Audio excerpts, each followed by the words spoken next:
setengah kot baru ada line internet. So kalau pakai line telefon saya memang agak tak bagus lah sebab dia apa nak kata ya, sebab blok rumah saya ni is the middle block. So dia punya connection telefon tu memang agak teruk. So kalau tak ada wifi, tak ada internet service provider lain memang susah lah. In fact kalau nak hantar rumah dia tak boleh, dia kena buat internet call baru boleh connect. Kalau pakai telefon biasa memang tak sampai lah. Even kalau ada apa urusan yang kena pakai SMS apa semua memang susah lah. Selalu bila dah keluar rumah baru dapat lah message dari MKN apa semua tu. Sajalah nak cerita kan. Maknanya macam duduk di Bandar Shah Alam pun ada kawasan yang tak ada line. Alright, kita dah ada 7 orang kat sini. Most of you are here. Kita mulalah sebelum azan isyak sekejap lagi kan.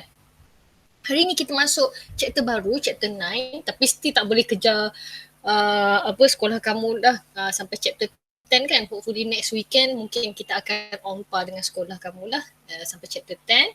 Tapi we take our time sebab content untuk chapter 9 ni agak banyak So kita tengok pada hari ni kita cuba tengok 9.1 community and ecosystem. Okay, masa saya teliti konten dalam chapter 9.1 ni, saya dapati ada banyak sangat istilah yang diperkenalkan. Sebagai contoh, antara istilah pertama yang diceritakan ialah istilah mengenai apa itu spesies, population, community dan juga ekosistem. Menggunakan pen, ikut warna yang tertera dekat situ, boleh tak kamu label, kamu circle yang mana satu yang menunjukkan spesies, populasi, community dan juga ekosistem. Cuba circle. Okay.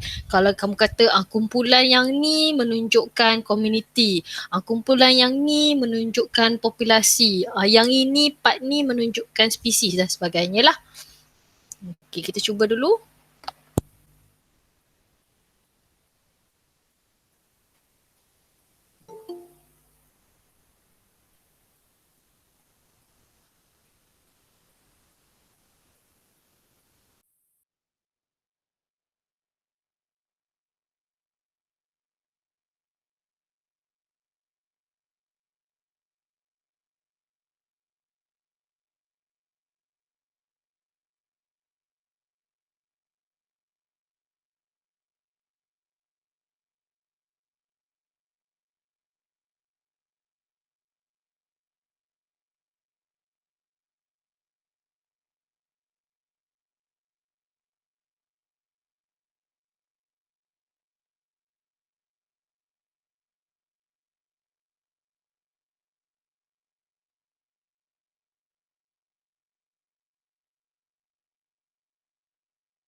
Okey, Alif Zuhairi baru masuk kan. Sekarang ni Alif kita tengah buat berdasarkan gambar ni, cuba identify dengan membulatkan dekat mana spesies, dekat mana population, dekat mana community dan dekat mana ekosistem. It can be more than one answer ya. Tak semestinya jawapan yang saya tengah pamer dalam Google Meet tu itulah the only answer. Ada beberapa answer lagi, kita boleh cuba. Alright, saya nampak dah sampai level hijau. Oh, biru tu. Oh, okay, biru tu ekosistem. Okay, good.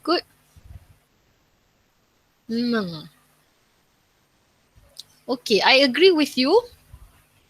Mana-mana satu individu benda hidup dalam tu, tak kisahlah satu individu kuda belang ke, satu individu gazelle, satu individu gajah, satu individu zirafah atau satu individu pokok besar atau satu individu pokok kecil yang batang dia warna putih tu, satu tu adalah spesies. And then population, okay, untuk population merujuk kepada satu kumpulan organisma yang sama spesies. Yang sama spesies dan juga tinggal dalam habitat yang sama. So ada yang sekumpulan gajah, ada yang sekumpulan gazelle, sekumpulan zebra dan sebagainya lah. Okay, good. Okay. So the next one is community yang warna hijau. So different population, ada populasi gajah, populasi zebra, populasi gazelle, hidup pada habitat yang sama sambil berinteraksi antara satu sama lain. Jadi saya setujulah bila kamu labelkan zebra gazelle dengan zirafah misalnya, atau gajah dengan pokok misalnya kan. So itu adalah populasi pokok dengan populasi gajah, dua populasi yang berbeza membentuk satu komuniti dalam ekosistem apa kat sini. Saya setuju bila kamu bulatkan biru atau petakkan seluruh diagram tu untuk menunjukkan the whole thing is an ecosystem di mana kesemua komuniti yang ada dalam gambar ini berinteraksi dengan non-living components, komponen-komponen yang tidak hidup dalam habitat ini seperti oksigen, karbon dioksida, keamatan cahaya, suhu dan sebagainya. So komuniti berinteraksi dengan komponen abiotik, komponen bukan hidup dalam satu ekosistem. So ekosistem yang ditunjukkan di sini ialah ekosistem savana. Jadi saya setujulah bila kamu bulatkan seluruh rajah tu ekosistem savana, dan habitat dia ialah padang rumput tropika atau tropical grassland. Kita ada macam-macam jenis grassland ya. So kalau dekat Afrika ni adalah padang rumput tropika, tapi kalau dekat kawasan yang lebih temperate, suhu dia sederhana, macam yang kita tengok cowboy di Amerika Utara, dia bawa lembu dan kambing pergi ke satu grassland yang lain. Itu temperate grassland, padang rumput iklim sederhana. Okay, so itu kita kira sebagai ekosistem lain lah. Macam tu. Alright, good job everyone. So basically what you are doing right now is you are applying, kamu mengaplikasikan pengetahuan mengenai definisi-definisi ini yang ada dalam buku teks. So you have applied it. Tahniah, bagus. So bila kita tengok setiap organisma dalam satu ekosistem, setiap organisma ini ada peranan masing-masing, dan peranan ini kita panggil sebagai niche. Niche boleh jadi ada dua jenis, sama ada niche ekologi atau ecological niche, dan niche species atau species niche. Peranan ini bukan saja peranan apabila organisma itu interact dengan organisma hidup satu lagi. Ia juga termasuk apa yang organisma tu buat bila dia interact dengan komponen abiosis atau abiotic komponen dalam habitatnya. Okey, ada beberapa contoh gambar di sini. Contohnya ialah kalau kita tengok pada habitat akuatik misalnya, setiap level kedalaman air tu different species mempunyai niche yang tersendiri untuk mendapatkan makanan, kan?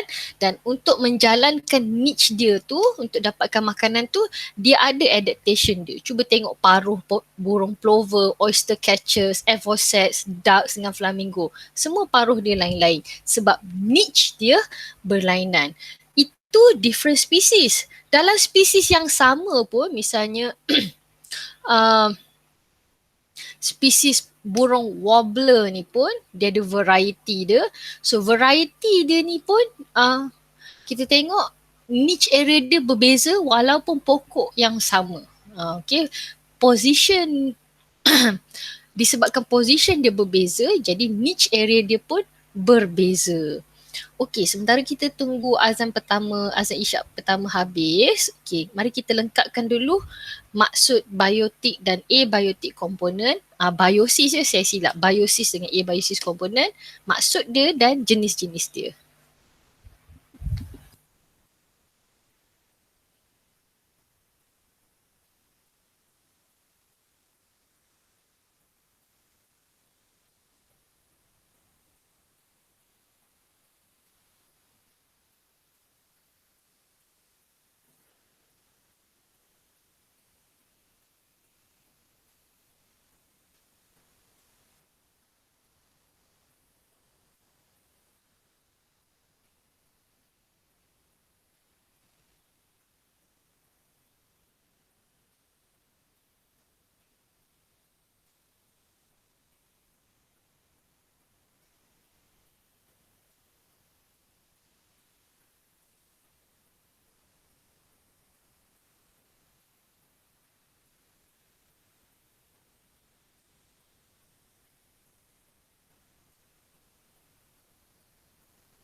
Okay, azam pertama dah selesai. Alhamdulillah. Okay, I can see that Alif dengan Emil dah siap ya. Bagus. Okay, very good. Thank you. Alright. Alif Zuhairi tinggal nak lengkapkan maksud abiotic component ya. Alright. Sikit lagi. Okay. Sekejap ya. I have to increase the size. Alright. Besar sikit. Okay. Okay, very good. Mari kita lihat. Alif Zuhairi tinggal nak isi maksud komponen abiosis ya. Abiotic component. Alright. Okay, Tajmizan dah masuk. Alright, Tajmizan. Kita sekarang baru dekat slide 8, tak jauh sangat. Alright, so ini adalah satu sampel jawapan daripada Alif Zuhairi. So, bila kita bercakap mengenai komponen dalam ekosistem, kita boleh bahagikan komponen kepada dua, iaitu komponen yang komponen hidup, iaitu organisma dalam suatu ekosistem yang berinteraksi antara satu sama lain.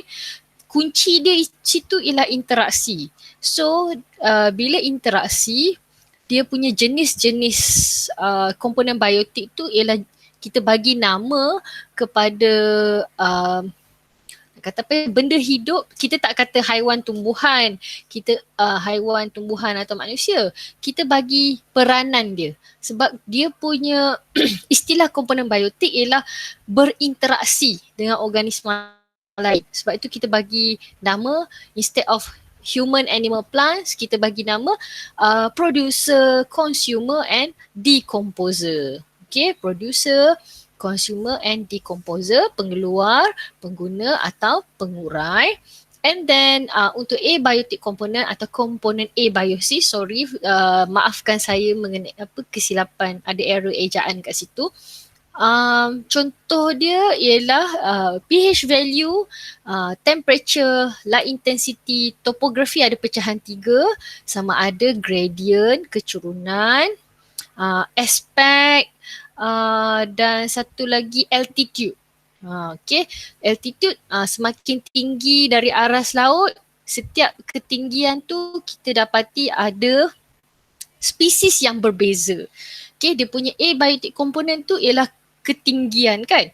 So bila altitude makin tinggi, spesies pokok yang tumbuh makin lama makin kurang diverse, disebabkan oleh bila altitude tinggi, kita cakap pasal tekanan udara yang rendah, kepekatan oksigen atau tekanan separuh oksigen yang rendah, suhu yang rendah dan lain-lain faktor lagi lah yang datang package sekali dengan altitude. Sama juga bila kita cakap pasal aspek. Aspek tu menghadap laut ke membelakangkan laut. Biasanya kawasan gunung atau kawasan tanah tinggi yang menghadap laut, kelembapan dia tinggi, jadi dia lagi kaya dengan pelbagai spesies. Kawasan yang membelakangkan laut atau kawasan yang kawasan tanah tinggi yang membelakangkan laut, biasanya kawasan tu kurang lembap, jadi kurang spesies yang hidup di kawasan tersebut. Dan bahagian kecurunan pun sama. So untuk kecurunan pula, makin tinggi kecurunan, aliran air semakin lama makin laju, jadi tanah tu kurang sesuai untuk banyak jenis tumbuhan tu tumbuh. Hanya tumbuhan yang ada spesifik, penyesuaian yang spesifik boleh hidup pada kawasan yang kecurunan tinggi. Jadi 3 aspek topografi, 3 jenis faktor topografi iaitu kecurunan, aspek dan juga altitude memainkan peranan dalam sebagai komponen abiotik dalam ekosistem. Iklim microclimate, kita cakap pasal microclimate, tapi basically bila microclimate tu kita nak kata apa, macam kalau kita check bawah batu, bawah kayu. So di bawah batu atau bawah kayu tu, bawah batu besar, kayu. Dia menyediakan satu microclimate yang tersendiri untuk organisma yang hidup di bawah batu tu. Bawah batu tu boleh kontrol dari segi kelembapan, dari segi takungan air, dari segi keamatan cahayanya pun keamatan cahaya tersendiri berbanding persekitarannya disebabkan oleh kehadiran batu tadi. Jadi microclimate ni memberikan satu suasana lain untuk spesies lain hidup kat situ. Spesies tu kalau dia keluar dari microclimate tu, dia tak boleh survive lah sebab kelembapan dah berbeza, keamatan cahaya dah berbeza dan sebagainya. Akhir sekali ialah faktor moisture, humidity atau kelembapan udara. So secara umumnya banyak spesies prefer untuk hidup pada humidity tinggi. Macam contoh di kawasan hutan khatulistiwa lah, kita punya hutan hujan tropika adalah one of the highest species density. Maksud dia dalam 1 meter persegi, bilangan spesies yang dijumpai di hutan kita adalah antara yang tertinggi kalau kita bandingkan dengan hutan di temperate countries, dekat padang rumput savana dan sebagainya. So kenapa? Salah satu faktor dia ialah high humidity lah. Alright, thank you for your submissions. Sekejap ya. Mari kita lihat the next part pula, iaitu kita tengok pula nutrisi. Untuk nutrisi, mungkin sebelum ni saya ada bagi hint-hint juga kan, kita ada bincang-bincang juga, iaitu ada 2 jenis nutrisi umum, heterotrof dan autotrof. Heterotrophic dan autotrophic. Can you complete this part? Pecahan-pecahan untuk autotrofik dan pecahan-pecahan untuk nutrisi serta apakah maksud nutrisi itself? Apa maksud dia?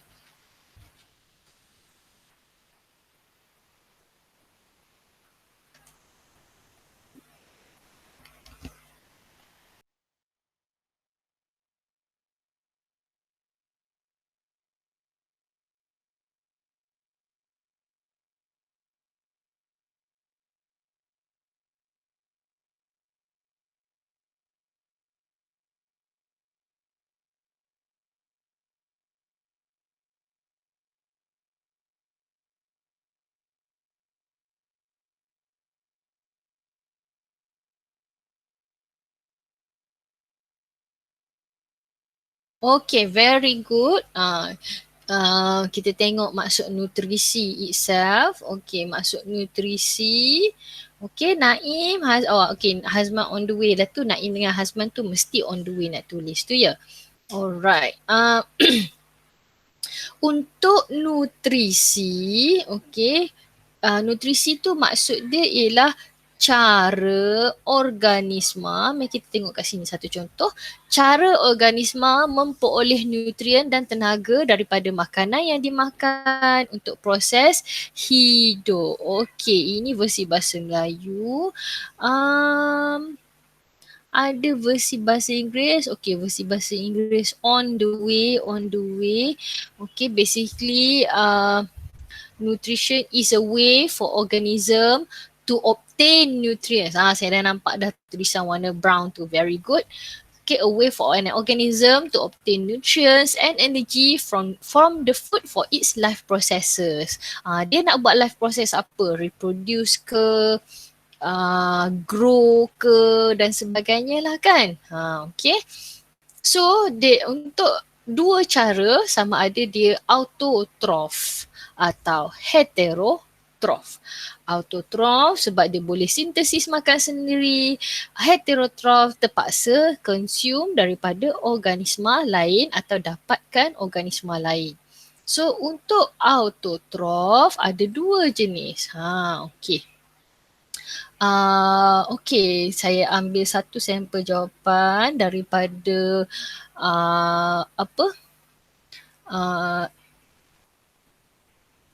Adam dan juga Emil. Okay, so ada 2 jawapan kat sini, satu versi BM, satu versi BI ya. Alright, so saya setuju dengan kedua-duanya. Basically, fotoautotrof tu adalah satu kaedah fotosintesis. Sintesis makanan menggunakan proses fotosintesis. Atau dalam erti kata lain, dia menghasilkan sebatian organik daripada karbon dioksida dan tenaga cahaya. Untuk chemoautotrof, okey, saya tahu penjelasan mengenai chemoautotrof adalah panjang. Tapi apa dia punya essence? Okey, apa dia punya essence? Essence untuk autotrof, kedua-duanya menghasilkan sebatian organik. Tetapi untuk autotrof, tenaga datang daripada cahaya. Chemoautotrof synthesize organic molecules using what energy? Yes, using the energy released from oxidation of non-organic materials. Kita ambil dia punya essence. Okey, kedua-duanya sintesis organic molecules. Yang berbeza ialah cara dapatkan tenaga.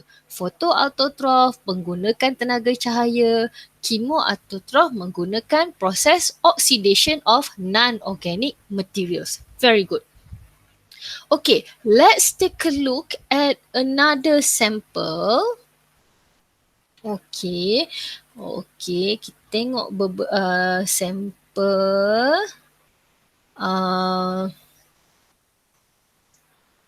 Okay, kita tengok pula. Oh, yang ni dia tak siap lagi bahagian subprofile, tak apa. Okay, kita tengok sampel dari Ilhan dan juga Hazman. Thank you so much for your submissions. Walaupun submissionmu kecil, I can see it. It's okay. Okay, so kedua-duanya start dengan saprophyte dulu kan. Okay, I agree with you. Saprophyte dan parasite. Nak tulis base, tukar kali kiri kanan pun tak ada masalah ya. So, apakah essence untuk saprophyte? Basically, dia dapat nutrien atau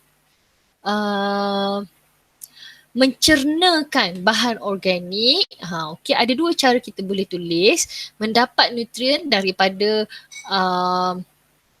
bahan organik daripada dead or rotting organisms, atau untuk saya gabungkan sekali dua-dua statement yang saya baca dalam buku teks tu. Basically ialah mencernakan bahan organik yang terdapat pada organisma yang dah mati atau mereput sebelum diserap ke dalam badan. Basically iaitu summarize apa yang dibuat oleh saprophyte. Tak ada masalah yang kamu tulis obtain food in the form of organic materials from dead or rotting organisms pun boleh, tak ada masalah ya. Itu pun betul. Cuma untuk saya akan cerita dulu dia mencernakan bahan organik daripada organisma yang dah mati atau mereput di luar badan sebelum diserap ke dalam badan. Itu cara saya summarize lah. Okay, untuk parasite pula, I agree with you. Absorb food atau nutrient from other living organism, which is the host. Organisma yang menyerap nutrien daripada perumah. Alright, so untuk parasite ini, dia memang tak ada ability untuk secrete digestive enzyme. Jadi dia stay dalam perumah untuk mendapatkan digested nutrient. Jadi bila dia berada dalam host, dia terus dapat basic monomers macam glucose, amino acid, fatty acid and glycerol dan sebagainya. Dia memang, kita tak ceritalah dalam parasite ni nak keluarkan, nak secret digestive enzyme, rembeskan enzyme, tak ada ya. Hotline ni saprophyte, okay, saprophyte nanti betulkan ejaan ya, saprophyte dan juga holozoid ni kena rembeskan enzyme, cernakan bahan organik baru serap, sebab bahan organik tersebut terlalu kompleks untuk mereka kan. Okay, next one. Semua komponen biosis ni boleh dibahagikan atau dirankingkan berdasarkan aras trof kecuali decomposer. Kenapa decomposer saya tidak letakkan arrow? Sebab decomposer menguraikan semua komponen biosis dalam semua aras trof. Bolehkah kamu lengkapkan dulu aras trof ni bermula daripada apa, aras strof pertama apa, seterusnya apa dan apa. Tadi kita dah kenal pasti komponen biosis tadi ada pengeluar, ada pengguna. Jadi macam mana kita nak isi dekat situ? Macam mana kita, siapa yang kita akan isikan pada setiap level?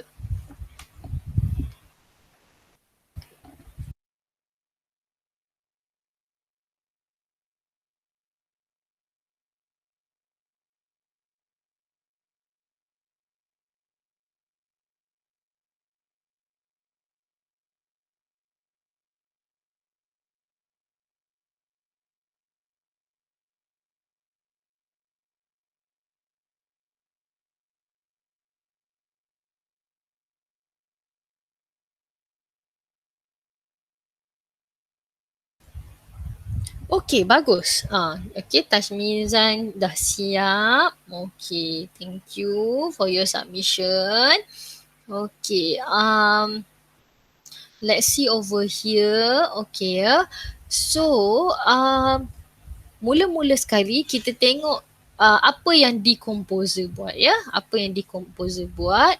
Okey, decomposer dia menukarkan bahan buangan daripada organisma macam daun yang gugur ke ataupun najis ke, bahan-bahan lain daripada organisma yang sudah mati, dead or decaying organisma yang dah mati atau mereput, mikroorganisma saprofitik, mikroorganisma seperti bakteria dan fungi yang bersifat saprofitik akan menukarkan semua bahan buangan kompleks organic compounds ni daripada organisma yang mati dan reput ni, ditukarkan kepada bahan organik karbon dioksida dan amonia. Ini yang kita bincang dalam nitrogen cycle hari tu kan, peranan decomposer, peranan mikroorganisma dalam kita nitrogen. Malahan nanti kita akan jumpa juga peranan yang sama, peranan pengurai ni, komponen dia sama, tapi kalau kamu belajar kita karbon pun sama. Okey, selain kita dapat tengok kat situ hasil daripada decomposition ialah carbon dioxide. So carbon dioxide tu will be released, akan dibebaskan di udara, will be released into the air for plants use it to conduct photosynthesis kan. Karbon dioksida ini dibebaskan untuk digunakan oleh tumbuh-tumbuhan dalam proses fotosintesis. Okey, jadi anak-anak, decomposer ni by right, if you want to draw arrow dia dekat semua. Arrow dia arrow dia kena dekat producer, kena pada primary consumer, kena pada secondary consumer, kena pada tertiary consumer. Kerana apa? Kerana semua pengeluar, pengguna primer, pengguna sekunder dan pengguna tertier ni bila mati akan diuraikan oleh decomposer. So I agree with you Tajmizan dan Adam Is. Susunan ini bermula daripada producer, primary consumer, secondary consumer and tertiary consumer. Very good both of you. Thank you for your submission. Okay, for the next part anak-anak, kita akan tengok pula kita tahu, sekarang kita dah tahu arah strof tu macam mana. Mari kita kaitkan pula dengan istilah pengguna primer, sekunder, tertier ni kan, dengan arah strof yang sesuai. So cuba kamu isikan pada petak warna putih tu nama atau peranan biotik komponen tersebut, pengeluar atau pengguna, manakala dalam petak warna biru lengkapkan itu adalah arah strof yang keberapa. Okay. Alright, yang tadi tu saya share dulu screenshot dia.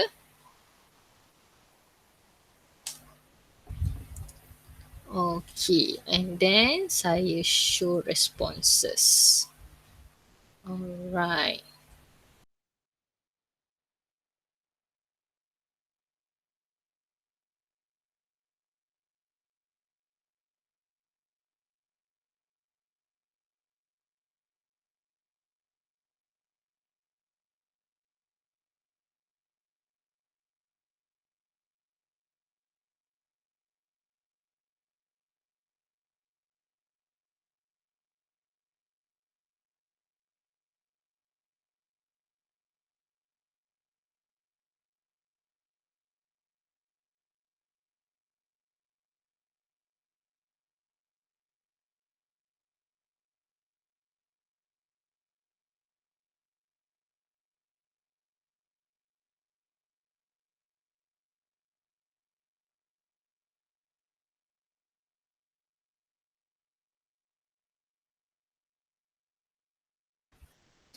Iril tak masuk dalam PDEC ya? Sebab tak ada nama kat sini. Ke ada nama orang lain ni? Sekejap ya. Saya share balik link PDEC ya. Baru saya perasan kita kehilangan seorang dalam PDEC ni. Nanti tak dapat nota pula. Okey, jangan lupa Iril. Alright. Okey, kita ada satu sampel jawapan dekat sini. Dia punya submission very simple, direct to the point. Okay, so sama juga tadi kita apply balik pengetahuan kita dalam Arastrof tadi. Arastrof itu juga menggambarkan rantai makanan atau food chain starting from producer, primary consumer, secondary consumer and tertiary consumer. When we name the trophic level, bila kita namakan Arastrof, Arastrof bermula daripada pertama, kedua, ketiga dan keempat. Okey, ini simple saja, tak ada masalah. Dan bila kita lihat dalam ekosistem, of course dalam suatu ekosistem akan ada lebih daripada satu rantai makanan. Jadi gabungan kesemua rantai makanan yang kita jumpa ini, kita boleh gabungkan dan untuk membina food web. Okay, so kita boleh gabungkan beberapa rantai makanan untuk membentuk food web. Thank you for your submission Azim. Okay, mari kita teruskan. Okay, so ini adalah satu sampel food web atau siratan makanan yang dibina daripada beberapa rantai makanan. Cuba kamu identify semua 5 perkara kat situ. Okay, berapa yang kamu kira? Berapa yang kamu nampak? Alright, sementara tu saya share link pautan pula skrin tadi. Okay.